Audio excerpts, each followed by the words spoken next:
from here, pretty much we're going to start off. So whoever makes it, they can still come in, and then whoever doesn't, we'll just, move on. But for now, I guess we're going to start off pretty much simple how I start off my day. And I want to go over this, Mike, because I know you said you wanted it, you wanted a little bit, of, what is this?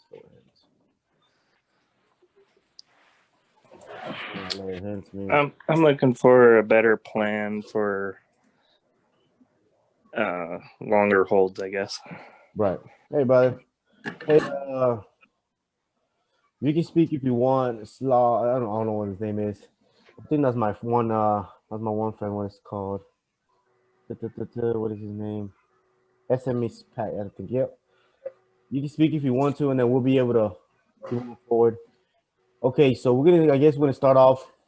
Pretty much, you said I've entered different things. So what I do every morning. I don't know. You can follow this up, Mike. Let's see. Mr. Jim's trying to join again. So we're gonna start. We're gonna let Jim come in real quick, and then we're gonna start on. Okay. So we're gonna start pretty much how I start every morning.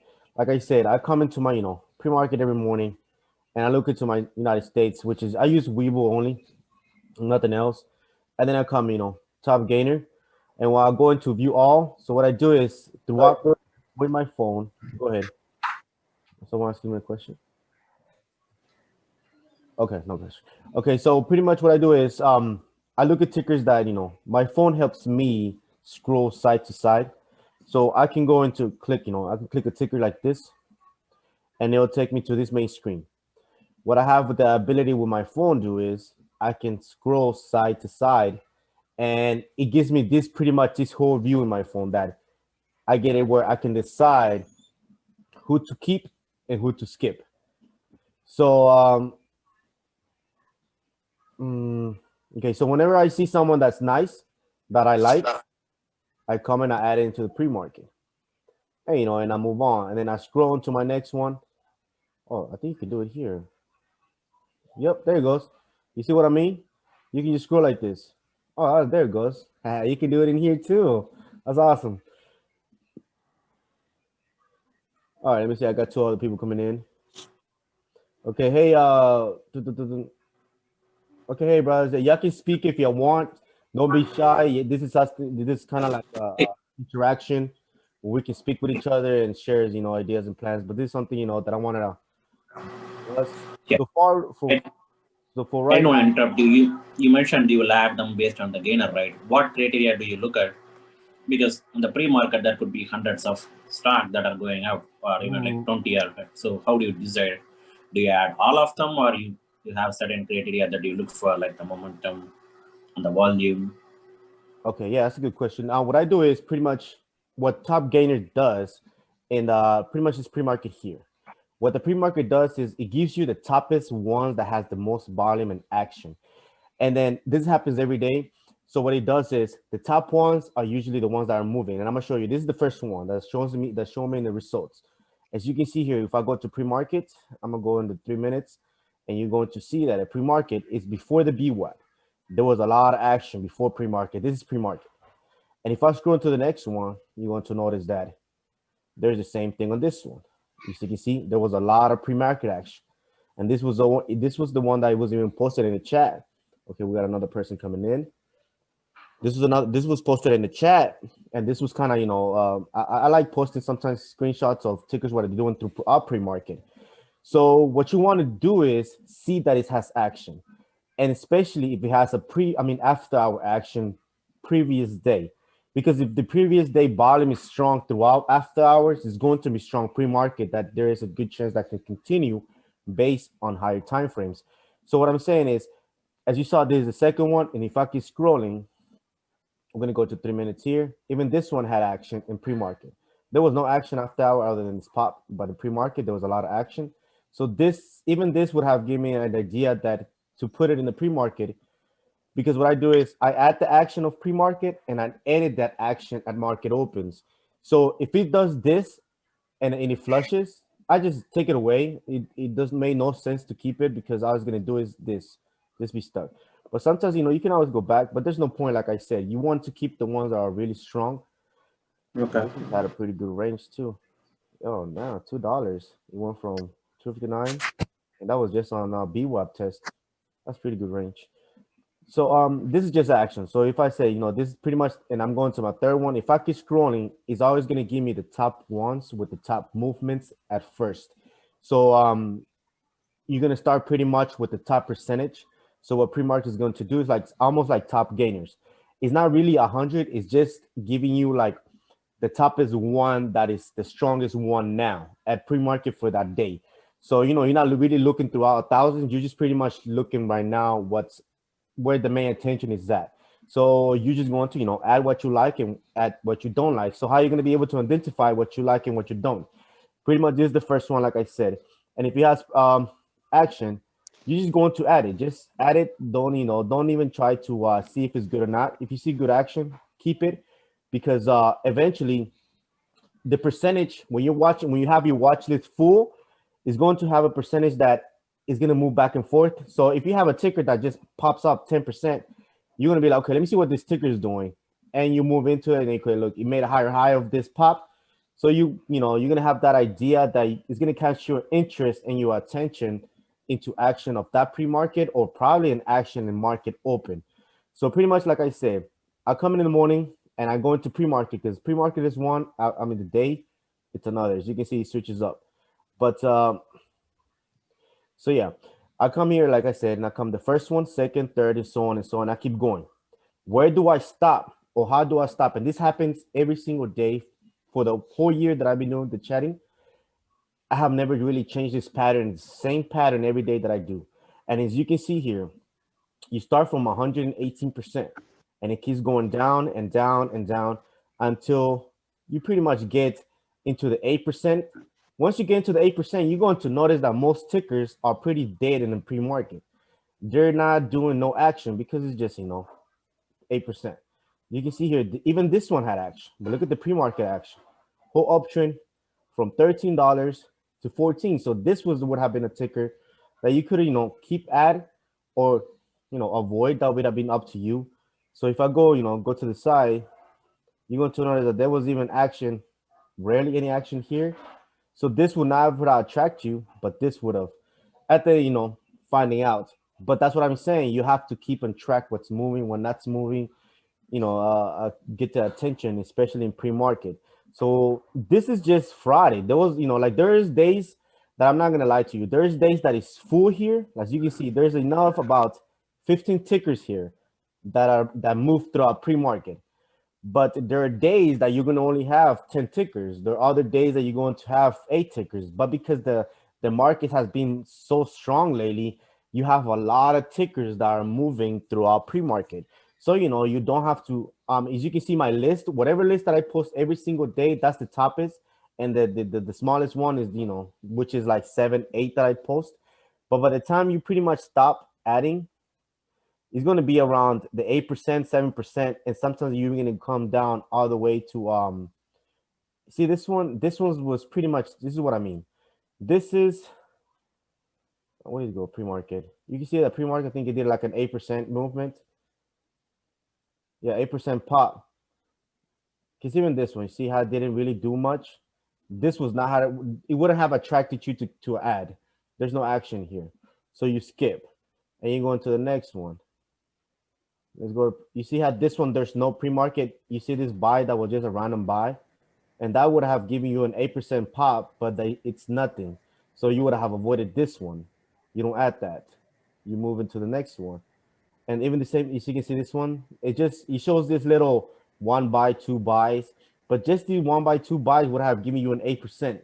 You don't add that. You just keep moving. There's no volume in that until, you know, you eventually see even this one, there's nothing. And if I keep scrolling, you're going to notice that eventually I'm going to find one that, you know, it at least has some movements.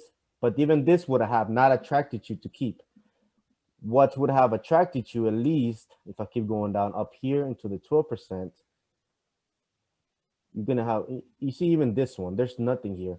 This is something that you will have not add because there's no movement until you eventually, if you keep scrolling, like I said, potentially to the 6%, You see how there's action on this. The candles here is different. You go up and downs, buyings and sellings. You can have a nice formation here. Once you start seeing these candles and then higher highs, higher lows, you add this, because look what happens throughout pre-market. $19 holds higher, holds the same support and goes to 22 bucks.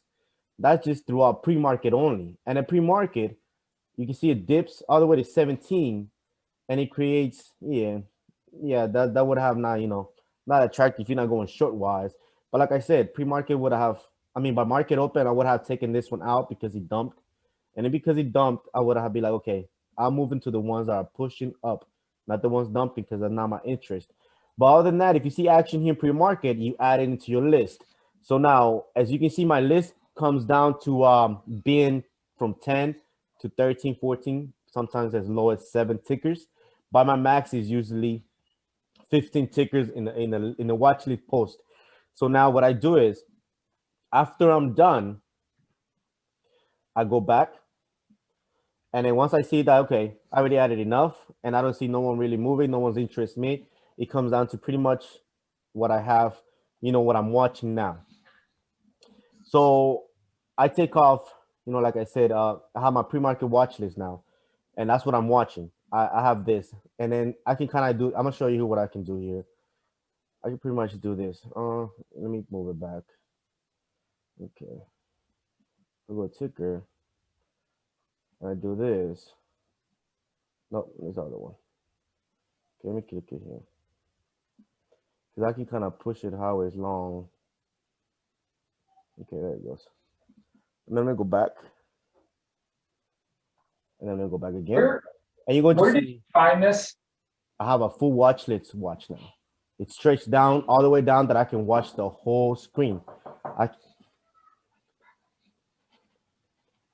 I can watch, like you can see, I can see every single ticker that's happening. And then I can even break it down. I don't know if I can show you guys that it's be broken down. But anyways, this is what I can do. I'm watching one screen, like I have a couple of screens. But what I'm watching a ticker. I can be watching what's happening now. I don't have to watch every single one, but I have my list that I'm watching pre-market. I know someone was asking me a question. You can go ahead. So I see you're in Webull, but this looks completely different than the app or the website when I log on. Where did you find top gainers on using the computer? They're easy to find on the phone. Right. This is BlueStack. It helps me run the application, which is the app version, on your phone in my desktop. So it's kind of like a game kind of thing, but you can use for games. But actually, if you're smart enough, you can use it for the advantage, which is what I use it for Webull. It does the same clicking. It gives me the same features. It gives me everything as what I'll be using as a phone version. So, because if you look at the Webull desktop, it's quite a lot of things going on, and the lines and the messy things, it gives me kind of, it's too much for me. I want it simple as I can with the Webull, and then as you can see, I can move back and forth with it pretty smooth. But I do use, like I said, BlueStack. Okay, you can just go download that. Huh? Just download that as an app. Yeah, I'll send you the link, and I'll also send you the Webull link where you can specifically download for, because it's a specific link that you will need to download that Webull. And then once you downloaded it, you'll be able to open up BlueStack, and then I'll run a Webull, and you can log into your account, and also you can run multiple screens, like multiple screens with the same. You can open up the same account multiple times in 3-4 different screens, and you'll be pretty much trading whatever screen you're trading your same account, and you'll be watching different tickers with the same account but in different screens, if you know what I mean. Awesome. Their app or their phone app is so much better than their desktop. Yeah, it is definitely better. So this is what I use. I kind of break it down. It helps me out, especially because it has that different features as in the phone version. I love the phone version when it comes to the Webull. I just don't like the desktop. It's too much for me. But so I do use BlueStack. So after I have my watch list here, guys. What I do is I'm watching it throughout pre-market. I like who I like, and especially I'm watching my positions, because that's how as you can see, I'm alerting things when it's moving, when it's not, or especially something that moves from us that we're in, I alert it right away and be like, hey, keep watch, it's moving. You know, hey, PT could be coming today because it's moving. So I'm always, you know, keeping a watch list just like this for what's moving in pre-market and our positions that in case of anything, I'm able to alert it to you guys in time. So after pre-market is done, this is where, you know, many people don't know, but like I said, I'm always breaking things down. So after pre-market is done, I go and you're going to see that it's a whole different watch list. If I have a watch list already pre-market, what I do is I come and I click on the first one. And as soon as pre-market starts, I go here to the 1 minute. Okay, let me fix this so I'll be able to help you guys. So we will show you guys a little bit better. Okay. Okay, we're gonna see here. We're gonna go back. Yep, we're gonna go back here to the thing. And you're going to notice here that give me 1 second, guys.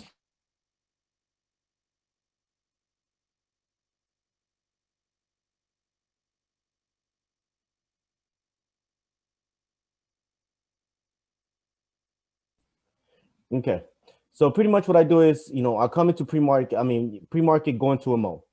If you notice here, right market open, this thing pops. You know, it pops up. So that's already telling me I keep this ticker. And it, no, actually, when did it pop? Oh, it kicked it. Yeah, that was the market. So market opens, as soon as market opens, you can tell here that it pops. And then I'm gonna keep this ticker, like I said, but this one was randomly popping. It wasn't even like throughout market open. You can see that it was kind of down out of nowhere in the middle of the day. It just goes boom. That's why how this one ended in my watch list. So let's see one. It was XNet. Nope. As you can see, my it's because if you go to Friday's post, I should have shared my other one so they would be able to tell. Because yeah, I don't think I can see here. Because if you, I'm gonna show you guys. I'm gonna kind of explain to you. Okay, on Friday I posted a watch list, and then in this watch list, opening up. Okay, yeah, in this watch list I had ACST, AVGR. AVGR, as you noticed, that was on the watch list. That thing came from Iran pre-market from 70. And if you look at it, it was 8% when that watch list was posted. And it was only sitting at 60, I think it was like a 68. And that thing ran 93 in pre-market. And then comes back down, market open, and runs $1 and something after dropping 80 cents after market opens. But this was already posted in the pre-market because it was moving. So as you can see here, AVGR, it's not on my list here because I was done with it. I don't want to watch it anymore. And, you know, I was done with it. I traded it when I traded it in the morning, and I was already in it as a swing with some of you guys. So as you can see, REI is not even here, but it was in the pre-market watch list posted in Friday. And then I got XNet. XNet is here, but it's not, you know, I mean, it's both watch lists, which is pre-market. The reason now you can see XNet, whenever, you know, it was Friday, no, it was a Thursday swing. And you're gonna tell you guys, many got caught. I mean, you know, many got caught. I like to accumulate things, but some people got caught in this XNet thing because, like I said, sometimes it's your exit of heat. And whenever I alerted this ticker, it was here in this area. And I was like, hey, you can dip this area and swing it. But people were waiting for me to confirm you guys to exit. If you enter 490, this thing runs pre-market 643. You know what I'm saying? And it's running like a major heat in so many levels. This thing just ran you at almost $2. And you're gonna see, look at this 15 minutes. No, it's 15, yep, 15 minutes. 15 minutes sitting on heat. And sometimes these things, like I said, it's complicated for me to kind of keep in track with so many things. I do have tickers here and there, but it's, you know, like I said, there is going to be a ticker that's going to go through me, and I'm not going to have enough time to alert it because I'm focused in the main ones.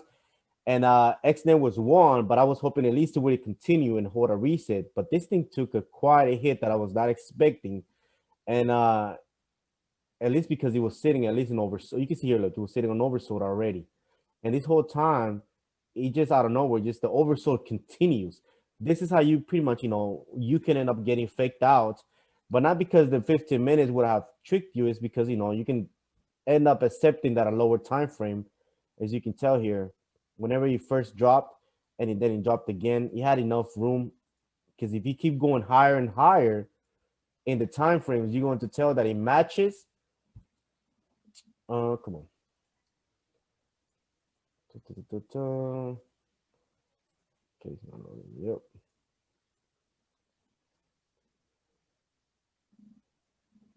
Give me 1 second because it's not loading me up here.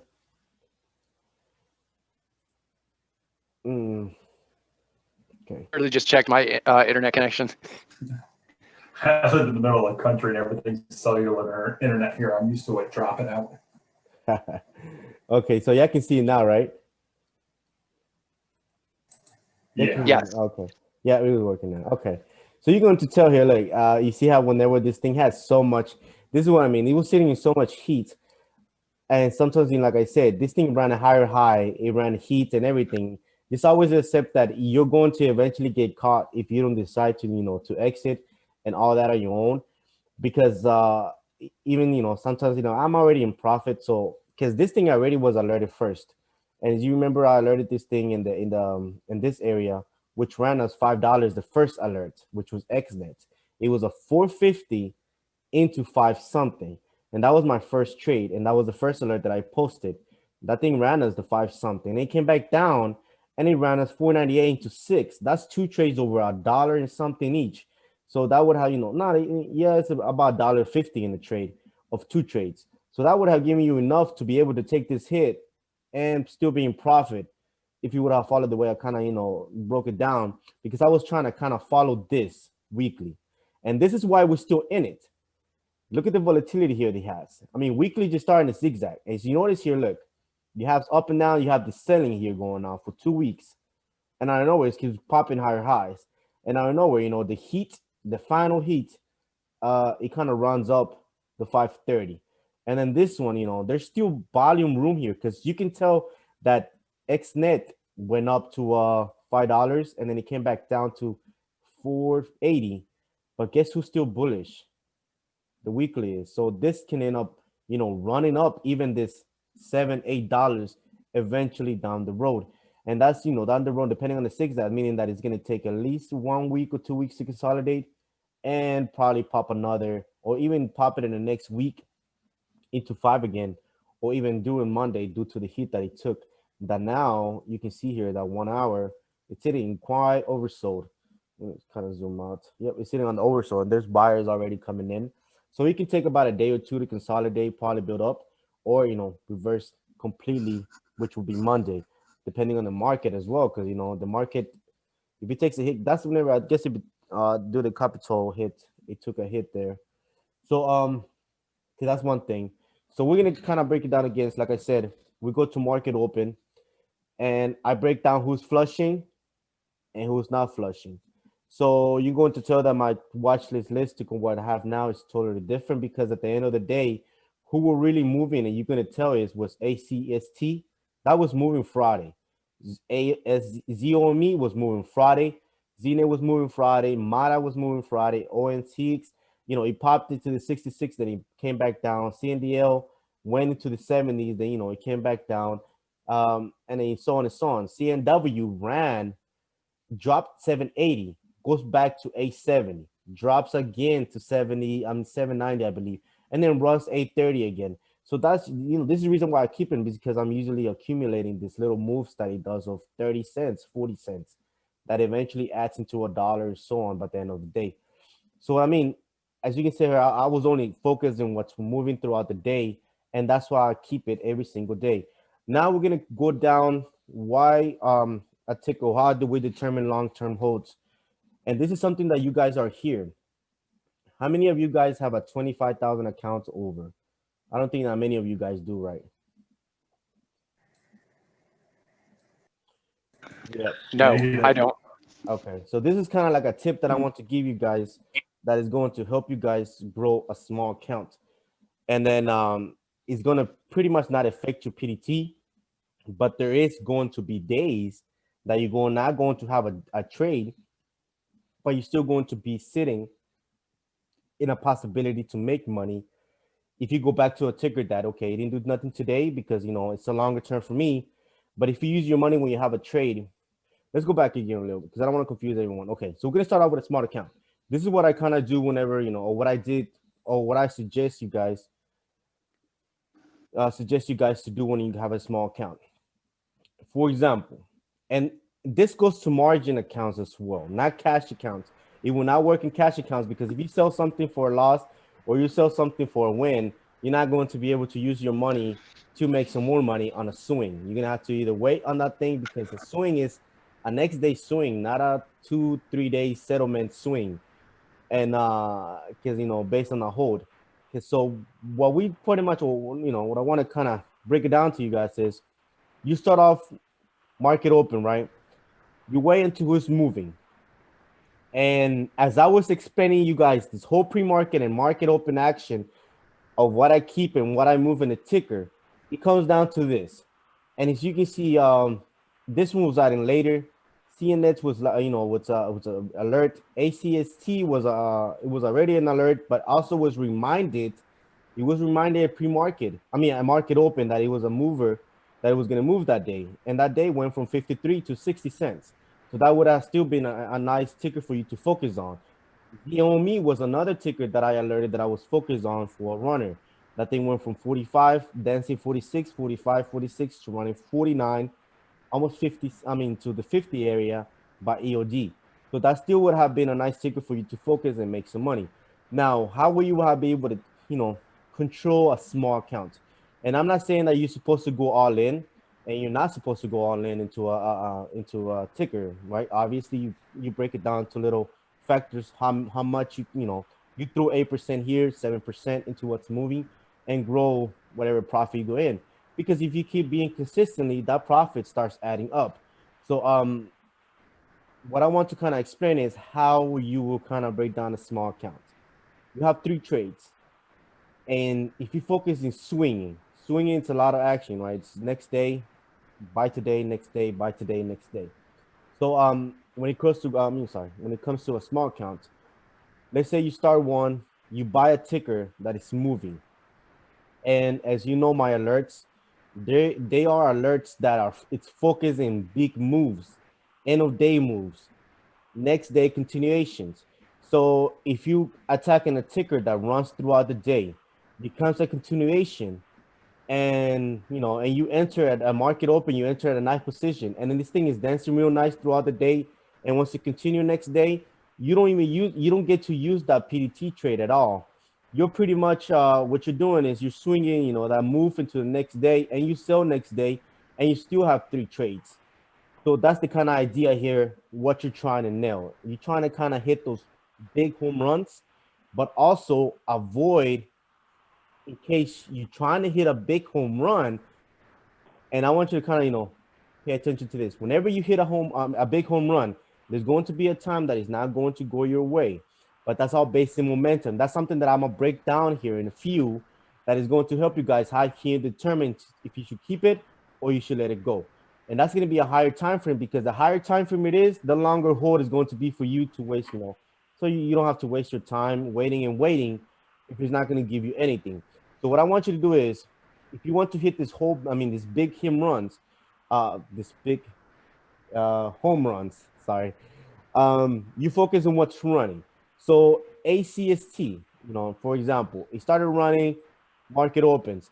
If you want to, you know, go for it in a trade, and you want to put 8%, I'm gonna break it down here how you could have started dipping this ticker just based on Monday. So this is 1 hour. We're gonna come down here to this 5 minutes, and I'm going to explain to you why this ticker was, you know, as you can see, 48 at risk, and I'm gonna break it down how you could have entered and accumulated an entry, and, you know, right throughout the day. So we're pretty much gonna start off. There's pre-market action, right? There was, as you can see, the previous day it fell. Next day it wants to kind of, you know, start building up. So if you're new to the ticker, or not even new, but you want to accumulate some money on it, and you want to start entering this position, please understand that if you attack in a higher time frames, you want to attack the 1 minute resets, because the 1 minute resets are the ones that is going to kind of start setting the ticker up into a higher high. Because sometimes you're going to might think that you want to kind of enter fully. You have to give it time, because if you want to hit these home runs, eventually, even this one held the 57 area. You can see 56. If this became a continuation, we would have able to at least dip this area here before we ran up into the 56. So I'm gonna kind of break it down here, how you would have started, having a plan. Okay. We're gonna have started a plan here. Sorry. This move here, pre-market starts in this area. Market open starts right here at the BY. This is pre-market action. We were already in this ticker and it's sitting at 44, right? If I wanted to enter this ticker because it was catching our attention, an entry would have been when? Yesterday? Because yesterday, I'm talking about Thursday. I'm still kind of getting confused here. Thursday, this is the Friday move. This is Thursday. Thursday wants to become, a whole day into an oversold of 30 minutes. You dip the oversold into a pop. So that's why, sometimes, like I said, you either wait until the next day for a pop if you want to kind of, attack an oversold. So what I mean is you attack oversolds in a day, you sell on the pops of reverse the next day. That just right there, you're not using your PDT. You just pretty much swinging between a day into the next day. And there's a lot of tickers that will repeat that move, because even this one, if you would have attacked this oversold here, it's 47. The next day wants to run 49. That's 2 cents, right? And let me see here. Let me go back to the 1 hour. You can see here in the 1 hour, it became almost an oversold into the next day. Because 1 hour, 4 hours, 30 minutes, 15 minutes is going to print if there's volume in pre-market. It's going to make an oversold and it's going to make a reset. I want you to understand that if the ticker is sitting on heat, before market open, that thing has a good potential to flush. But if it's sitting on oversold right before market opens, this area is an oversold. And that's before market opens. Because if we go back to the 5 minutes, you're gonna see here pre-market. Almost that line. This is oversold area, and guess what it does? It pushes up. So if you're new to this ticker, like I said, you wanted to make a plan. We're gonna start breaking down here the lines. And what I mean by 1 minute resets, as you can see my alerts, and if you from the chat, either it's 1 minute resets or dip and ride. So dip and ride, when this thing came into the, into the alerts, would have been at least 50 and run you 60. 1 minute reset is if you have an account, for example, $1,000, and you want to put 10%, and 10% will be $100. And if you want to put $100 into this ticker, you're going to want to at least break it down into 1%. 2%, 3% per 1 minute entry. 1 minute reset entry, that will be about that's actually, you couldn't even do it with Webull. So that's the only issue. So whenever if you have something small, it will be, because Webull has a limit, guys.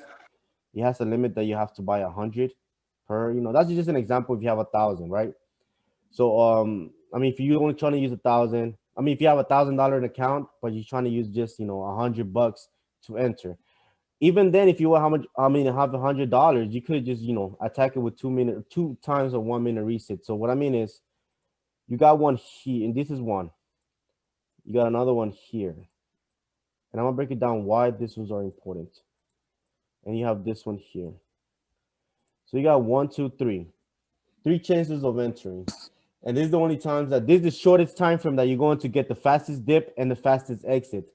If you want to scalp it, because you can see here, this one's 50 to 52, then it comes to 49 again, and then he wants runs here to 52, and then he comes back down to 52 and runs 59. So that's just 3 type of trades if you want to scalp it, accumulate it based on 1 minute, because I like scalping, accumulating on 1 minute. So now, if like I say, if you want to hit a hidden home run, that you will want to dip and ride, but basing on bigger time frames. If I'm getting too confused, guys, I should ask questions. Yes, go ahead. So when you're doing the attacking the 1 minute resets and you see K cross D on its way up and it actually crosses D and you get a green candle, how do you know that you're not going to get faked out and it'll take a turn back down instead of continuing upwards? Or do you know that when K crosses D and there's a green candle, you're safe to hop in and then you wait for it to cross back down and see a red candle to exit? Right. You're going to notice here, this 4 hours. 4 hours here happened at 45.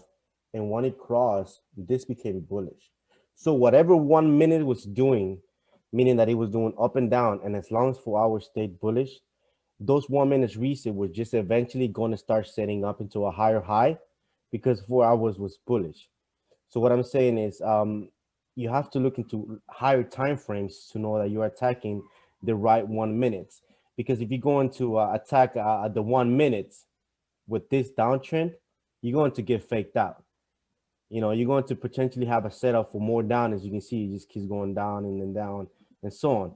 But if you're attacking the upside, you're going to eventually get into profit if you're attacking the 1 minute reset, but not just the 1 hour. Whenever, okay, this is something I want you guys, whenever you want to attack long terms. If you're attacking long terms and as soon as you start and you come into market opens, I don't want you to look into the 5 minutes or the 1 minute. That, you know, it's useless to you to look into those time frames. And I'm gonna show you why. I'm gonna give you a good example right now. Let's go back to more top gainers and go back to day here. Yep, 11.4 right here. Top gainers. This is what I do. I focus on my daily. I like looking at my daily in 4 hours first, no matter what. Because 4 hours daily being bullish, you're attacking an uptrend potential. And if it's on the top gainers, there's volume interest and it's a strong ticker that this momentum could take it upwards. And as you can tell here, you know, LMFA, K hasn't even stretched out too much yet. And it's already, you know, this thing ran almost $4 in pre-market. So overall, like I said, market open, I come in and I scroll daily first or 4 hours between both of those.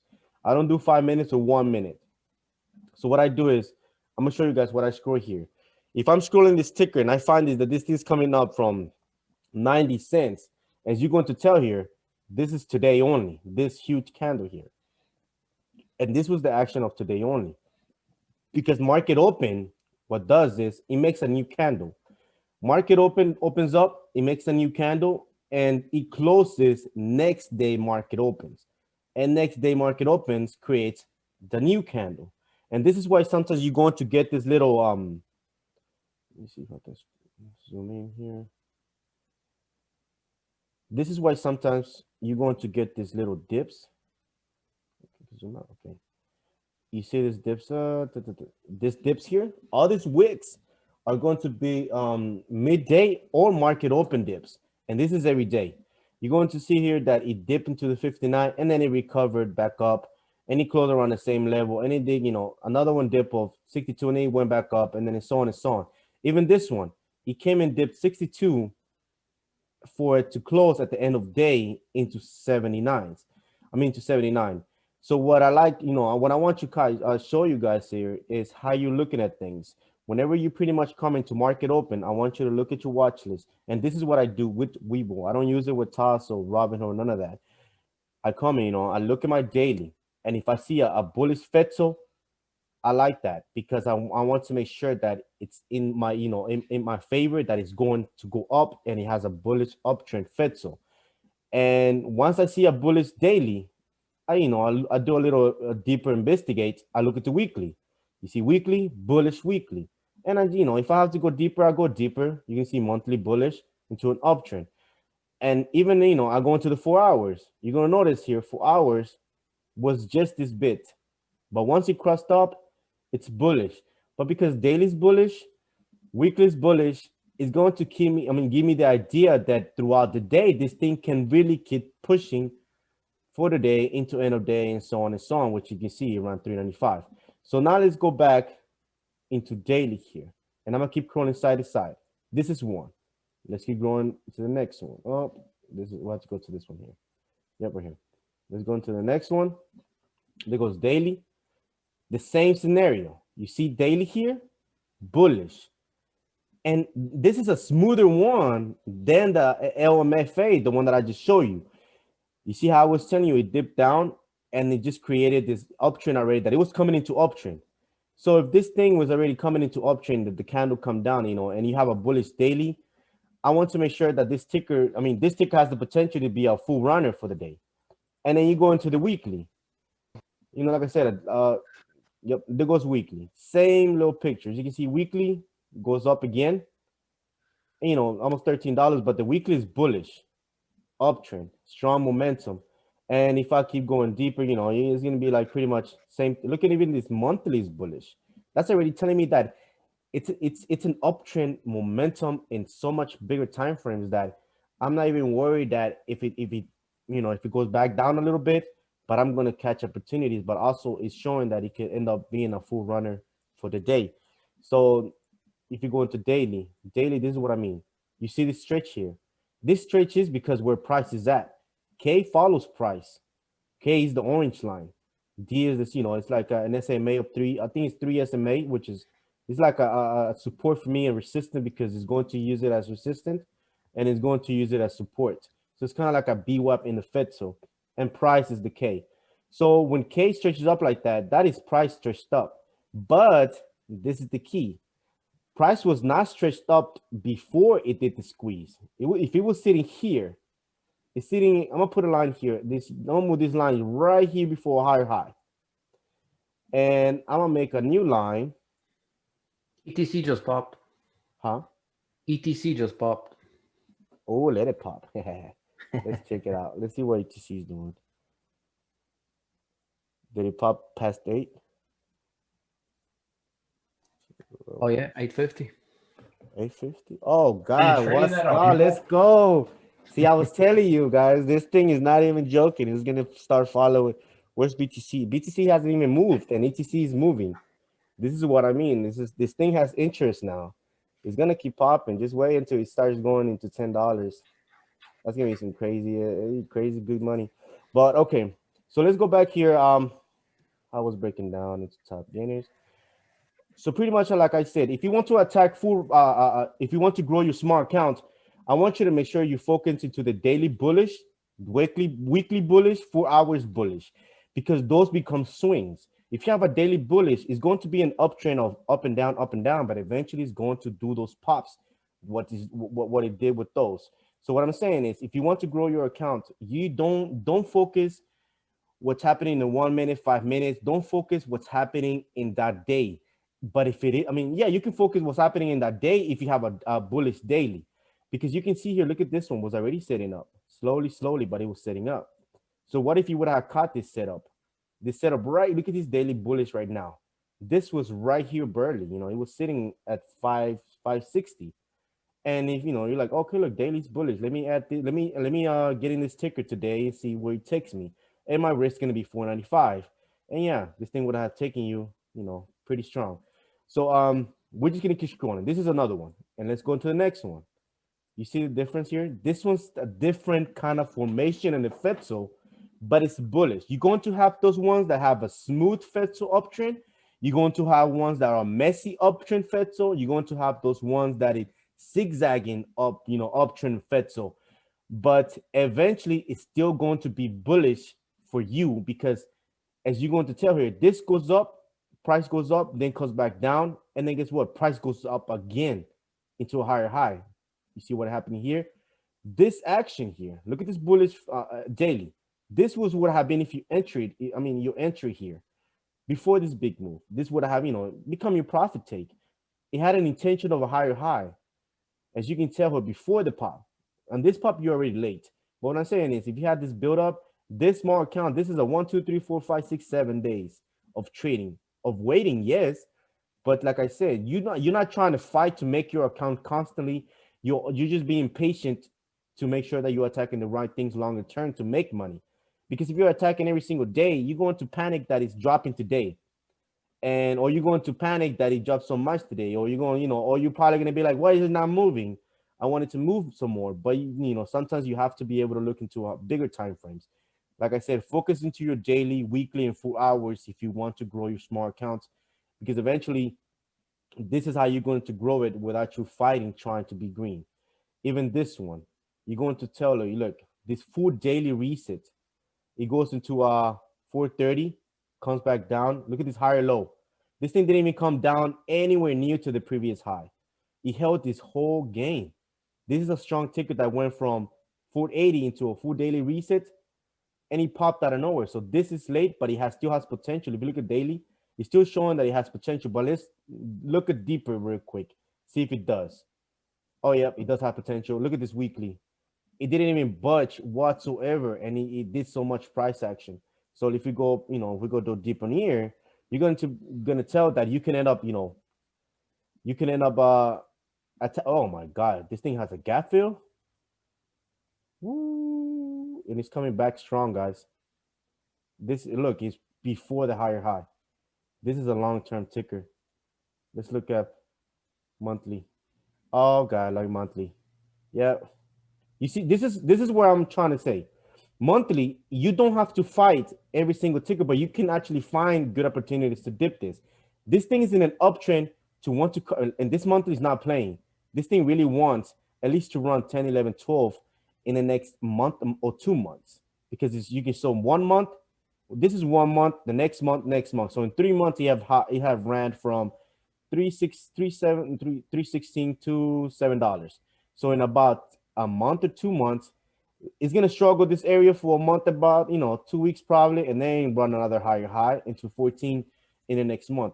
How can I be able to know that? It's because look at the date. I mean, this thing 4 hours bullish. Let's go with 15. So yep. Oh. You see this full reset on 15 minutes. This is already showing that it's setting up for some more. So if you really wanted to kind of have an idea that you want to attack this ticker, you can start setting up your plan. How we're going to set up our plan? Let's go down to daily. The reset now, it's here. That's one line. And then we're going to go down to lower time. You see where it's sitting out here? And if we go down to deeper, you're going to see that it's sitting at the previous higher low. And if we go down, pretty much keep going down. Let's go back to 15 minutes. You can see that's a nice reaction, because even if 30 minutes want to come back down and reset a bit, at least you're giving it room to reset and go back up again. So this is why this level is important to have a 649. But also, if you go to daily, if daily wants to come back down into K, you have to understand that it shouldn't be coming down under 640 at least, because that would be that K cross D. But also you have to use your K and D. You have to use FETSO as resisting, support, risk, and potential. It's not just it's a bullet FETSO, but you're also using it for potential. Because for example, this one, it pushed up and it came back down, and you can see just this bit, it pushed into a higher high. So this is what I mean. Just this bit, it can set up, build up a little bit, and then push another higher high, because this monthly, like I said, is super bullish. So we're gonna keep scrolling, and this is just what I'm finding now. Hey, Jose. Just go ahead. What's so anytime there's a gap down like you just showed, it's always gonna at least slowly come back to that level? Yes, it needs to fill the gap, because it needs to print that space, like it needs to be traded. Let's say when there's a gap, it usually means that there was no action there, like there was no trading out of nowhere, everyone got caught and there was no transaction of buying and selling. So it becomes like a gap fill potential that it needs to print a history into that gap, because that gap printing history into it becomes a future support resistance for future traders into that ticker, if you know what I mean. So what I'm saying is, for example, if you have a ticker, right, and it's a new IPO, and it goes up, then it goes down, and it goes up, it's already printing you a high, a support, a higher low, and a potential for a higher high. Now you have history to depend on, to depend on where you should be risking, where you should be entering, based on the hold of the new IPO of going up and going down and going up. So now it's the same thing for a gap. If a ticker is going up in a gap, there's nothing stopping it other than the history. Where's the one that I show you guys? Yep, here's this one. there's nothing pretty much stopping the ticker from filling the gap. As in, just this is this is brand new IPO too. As you can see here, there's this one, which is $13. That's the only thing that's stopping this ticker, but that is a gap fill already. You see this gap? That's already a gap fill into that $13. That the only thing that could end up stopping this little run that is doing of $8 is that $13. But even if it runs at $13, what are the? I mean, you know, there's a good chance based on this monthly that's happening. There's a good chance that it could end up running at least into a higher level, because any ticker is going to want to potentially fill the gap or run a higher high. Once it runs a higher high, it goes back down into a higher low, and then it runs the higher high again that just previously just ran. So, you know, it's just setting up. That's how ticker set up. It makes higher highs, higher lows, higher highs, and then because that's when momentum sets up. It goes up, sets up, down, because if you started from here and it goes up and it goes back down, you can tell you sometimes price will go back to the same level. But even there, even here was at 133, and then it pushed up, right? Look at the next K coming into D. I'm gonna break things down to you guys. Here, this action coming here, and I'm gonna put two lines there. I'm gonna put one here into this selling right here, guys, and I'm gonna put it here. Oh, wrong line. And I'm gonna put this one here. This action here. Why did K come into D? And then this is something that I was going in chat with another member, which I think was the creepy guy. I was going with a chat with him, and then I was explaining him that lower time frames will correct the higher time frames. A daily is going to be, a monthly, for example, this one is going to be a daily reset. A weekly is going to be the daily or 4 hours reset. A daily is going to be a 4 hours or 1 hour, 2 hours reset when K comes to D. And then and it comes, it goes into lower. 4 hours is a 5 minutes reset. 15 minutes is a 5 and 1 minute reset when K is bullish and K is coming down to D. So what I mean by that is this is what I'm gonna kind of break down to you guys. K coming to D. If you wanted to dip this thing because it has the potential to keep going up because it's a bullish monthly. Let's go down here to daily. Remember what I was showing you earlier about the daily reset? This is one, and you're gonna tell her that this whole area right here, this is a monthly, right? Monthly, we're talking about 2 weeks right here, consolidation before we run up again. And you have this one right here, which is another. So this is a long term. I'm talking about it came from, at least from, what is the date? Oh, yep, right here. If you check the date here, it's going to be that it came from November.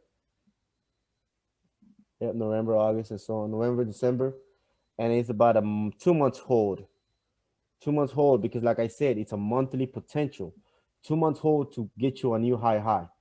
So this whole area here, you can concentrate that it was 1 reset, 2 resets of area of dips. That was your monthly potential. Now we're gonna see, and I'm gonna show you guys this little zigzag. I'm gonna take out this one. Hey, Jose. Go ahead.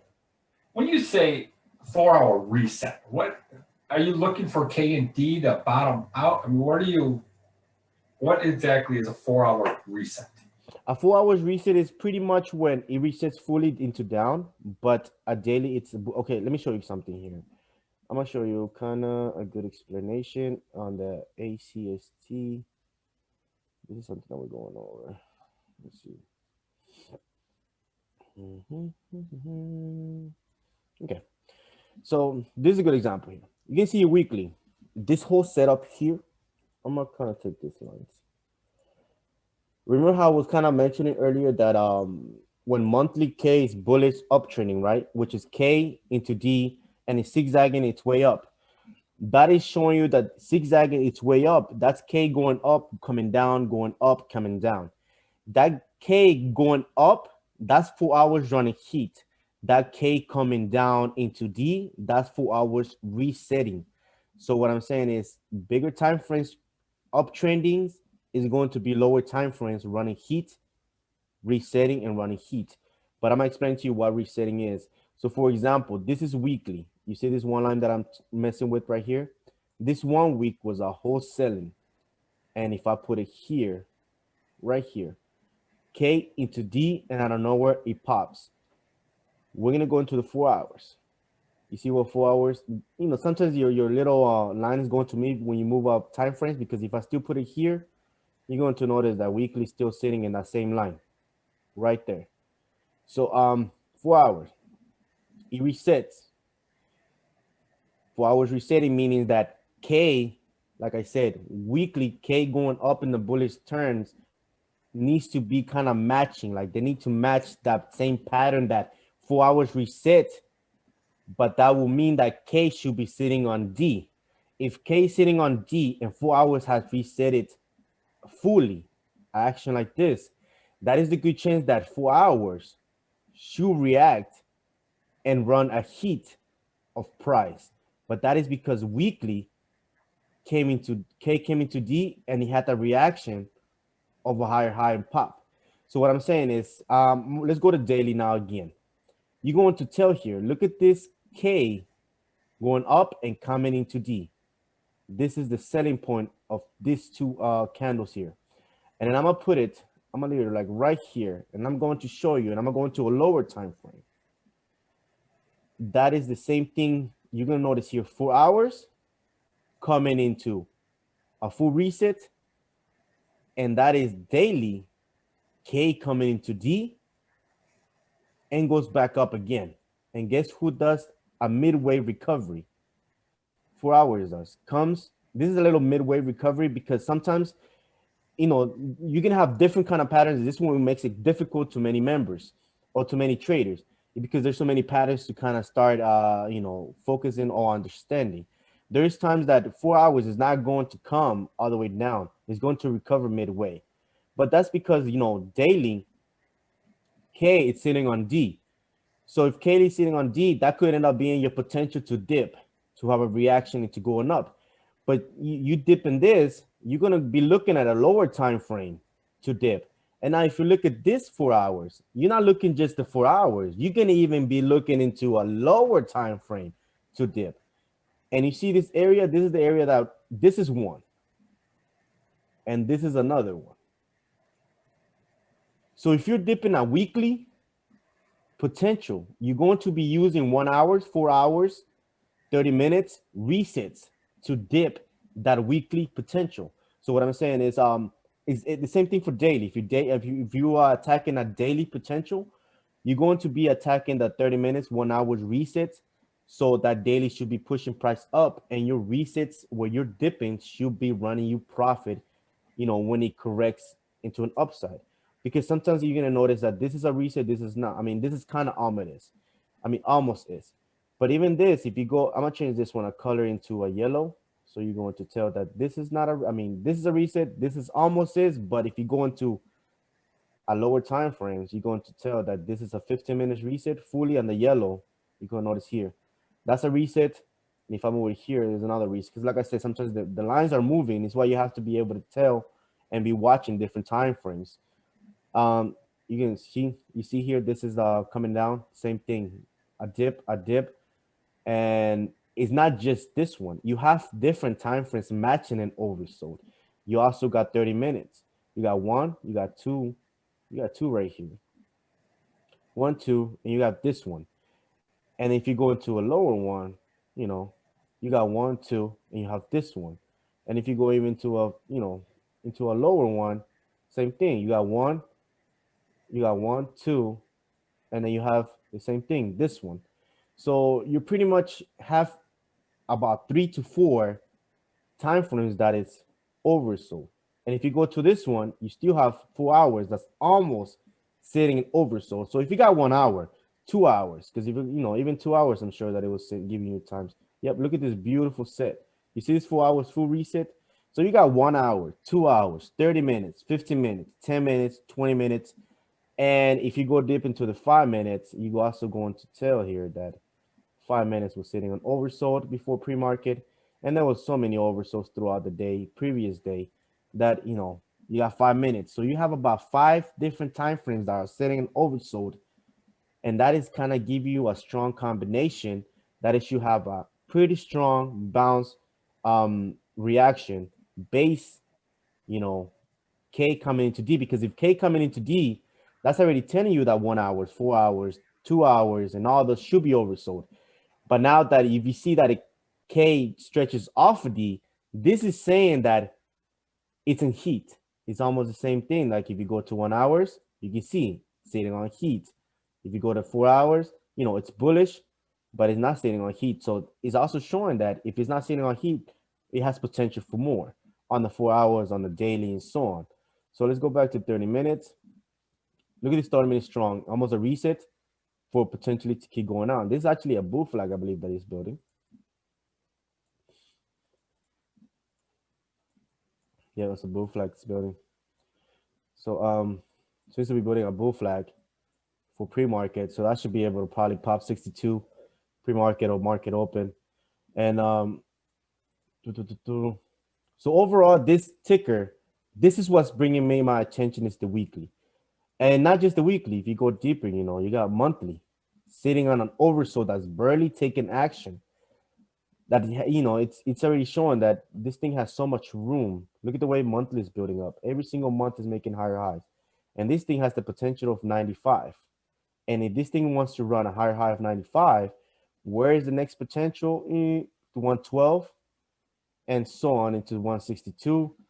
But then looking at the monthly, it could end up running at least $1, 95, $1 by the time he ends, because the way this one's building up. As you can see, look, even this one, you see how long, if you go into this bullish zone, you're going to notice that he's uptrending, but at the same time, look how long it took. It took quite a while. Even this area right here came back down, consolidate, and he popped up again about, you know, it went from 89 cents all the way to $3, all based on the monthly FETSO, which took, I'm sure it took about half a month.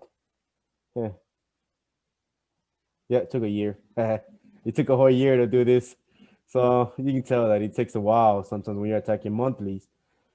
But even then, you know, you still would have running profits. So overall, when you're attacking small accounts, I want you to attack daily, weekly, and 4 hours bullish only. If we can attack dailies, that's fine.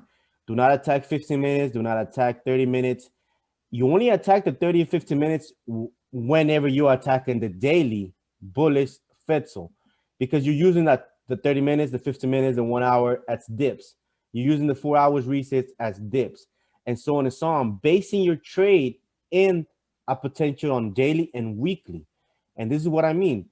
You have to dip if you want to grow, like I said, grow your small account. You have to do it using just daily FETSO. Use daily, weekly FETSO, 4 hours FETSO.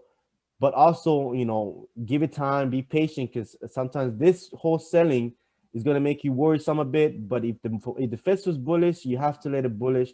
If it's messy, now this is another key. If it's messy in a certain time frame, you can move up. And if you move up, you have a smoother time frame. So if you go to weekly, you can see weekly has a smoother. If you go to daily, daily has a, you know, it's a little messy because it goes back down, up, down, and then, you know, it has this, it's a little kind of mess. That's what I'm trying to say. And if you go to 4 hours, 4 hours has a smooth FETSO. But then if you go to, let's go probably, no, even 2 hours has a smooth FETSO. There's tickers that are not going to have, they're not going to have a smooth FETSO. Example, this is the messy. So we're going to, I'm going to show you guys this key here. And I'm going to show you guys here. Yep. I'm going to take out this yellow line. And I'm going to focus. You see how this messy 30 minutes? So you won't be able to see potential. So if you go up into higher time frames, you see the smooth of 1 hour. That is smooth that you will want to look for. You don't want to corner focus in the messy one, because if you're looking at the messy, you won't have no direction. You want to look at the smoother ones. You know, even if you keep scrolling time frames, you're gonna tell here. Look at this beautiful hours uptrend zigzag. Even these zigzags, if you keep going up, you're going to notice that it's smoother and smoother as you go up. Even this one was a 4 hours zigzag up, and if you go to daily, you know, it's just pretty much bullish. So what I'm saying is, let's go back to another one that we did. Zoom is this is another one that we kind of, you see this weekly, it's a bullish weekly, and you're gonna know that this thing actually has room to at least push 66, 70 area. Yep, 66, 70 area based on this weekly fit. So like I said, this is our weekly, but I'm gonna show you here what I mean by resets and attacking resets. Now, this ticker, it felt to 35 cents, 36 cents around there on a dip. And that was K coming into D. It even crossed. Now, this is this 38, right? Let's go down. Let me see if I can put a line here so I can kind of show you that they when they reset. I'm gonna put it here because you can tell right now. If I want you to kind of, you know, if you can see here, K sitting on D right now. If you go to 4 hours, you see what 4 hours did here? 4 hours reset it into K, coming into D on weekly, and that's the full reset of 4 hours. And you might not, you know, like I said, this one wasn't really a full reset, but it was almost done. But price never failed. This is a strong hold for more. And this is what I mean. It came to 35 on the dip. But then if you go down to a lower time frames, you're going to know that this reset it here, and then this reset it here. So that's 2. And if you go down even lower, you're going to notice that this reset here, this reset, you know, this is so many resets throughout the day. Every dip, and then so on and so on. But for your confirmation would have been this one. Why? Because, you know, you have the 1 hour in that area of reset. You have the 2 hours in that area of reset right here. And what I mean by reset, guys, I'm talking about whenever in the area after is either over or when you have multiple time frames on reset. You don't want to have one, because if you have one, there's going to be probably other 2 that are in control. You want to have at least 2 or 3 that are sitting on oversold, so you don't get trapped in another time frames that is in control. You want to make, because the more you have on oversold and you're dipping into that oversold of multiple time frames, the stronger it will bounce back in a reaction based on weekly. So this is, you know, it's a hold of 30 minutes. And now, if you wanted to kind of average into this position of 2 hours, remember how I was kind of mentioning here that was the weekly bullish, and that was coming down. Let's go back into a lower time frames, and you're going to notice here is that this one was a pre-market. It dipped once, and then it dips again here, and it dips another one here before the on pre-market before the other major run. So this is 3 dips throughout. There's another one here too, right here. So this is 3. Basing, like I was mentioning, you're gonna see here 1, 2, 3. And if you go into a different end, you can see there's the whole area of 2 hours being resetting. That is your averaging position that you should be focusing, because what you're attacking is, this is messy. What you're attacking is the potential of that K coming into D. Now, how will you, break down your averaging ins even sharper? Would mean that if you have the 5 minutes, you attack here in the end of day. Like I said, you're attacking daily and weekly here because you want to grow your small accounts eventually. But even then, you can end up waiting for the 1 hour and dip here and wait till it corrects based on a potential of daily and weekly. So what I'm saying is, I'm gonna give you another one example, because this is, you can see weekly is bullish. Mara, we came this one from $3. You see the zigzag that weekly is doing. We're coming, I'm talking about from $3, $5, and it just keep going up. That's the weekly, and this is the monthly. You see what monthly does? Whatever Mara is doing, coming up and down, it wouldn't even matter, because eventually it still has potential to run 30, 33, even up to 35. based on it, you know, look at it. This is 43. And look at the multiple tests he has. One, this one went up, came back down, but that's 1, 2, 3, 4. Yep, 1, 2, 3, 4, 5, 5. So if it's running up in a better uptrend, it's actually looking to run the 30, 40, and even into the 40 area if, you know, BTC keeps being bullish. Because BTC monthly as well, it's super bullish. BTC is looking to keep running at least 45,000. So we're going to go back down into ONTX. You're going to notice here is this is, yep, this is monthly. Let's go to weekly. You notice here weekly is, it's in a bullish uptrend. So I'm going to show you here what I mean by when you attack weekly and you attack monthly dailies only. That's if you want to grow your small accounts, but also you want to make sure you're attacking just this uptrends. Because remember, like I was mentioning earlier, when I was scalping 1 minute, the scalping 1 minute is the up and down, up and down. But if you're looking for a bigger term, you're only attacking one time frame, you know, in an uptrend. So we're going to show you here this line. I don't know if I can move. No, this is a red line. Okay, let me see if I can move it here. See if I can delete that. I can delete this and this one. You can see K came to D, and this is what's a selling week. Oh, see up selling week. I'm gonna tell here selling week, and let's go down. Remember that selling week that we were waiting on the 30 area? I think it was, yeah, it was a 30, 35 area. That was the area that we were kind of pretty much in. So we're gonna go back here to the line. You're going to notice this area. You see where it's sitting here? 4 hours is sitting on reset. Remember, this is 3 tickers that I have, or actually almost 4 tickers that I have shown you with the same pattern of bullish weekly, bullish daily, with the 4 hours resetting when K comes to D on those weekly and daily time frames. So this is what I mean. If you want to grow your smart account, this is about 3 days of dipping. But if you would have, you know, this is a whole day. This is a whole day of chance of you dipping this potential 4 hours and waiting for the reaction based on that weekly. So this was the area. No, it was actually, this was the area that we were in. So we were, even this consolidation of 47, 48, look what it did. It ran $1 right after. So we were here and we let it run up here, right? And then, you know, like I said, I was going for bigger moves. I was already waiting, you know, just waiting on this. And then I'm still waiting for some more, because look where he's sitting at now. He's doing the same thing.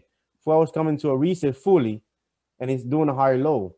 So potentially this thing could end up running based on this weekly and based on this action. Let's zoom it out here.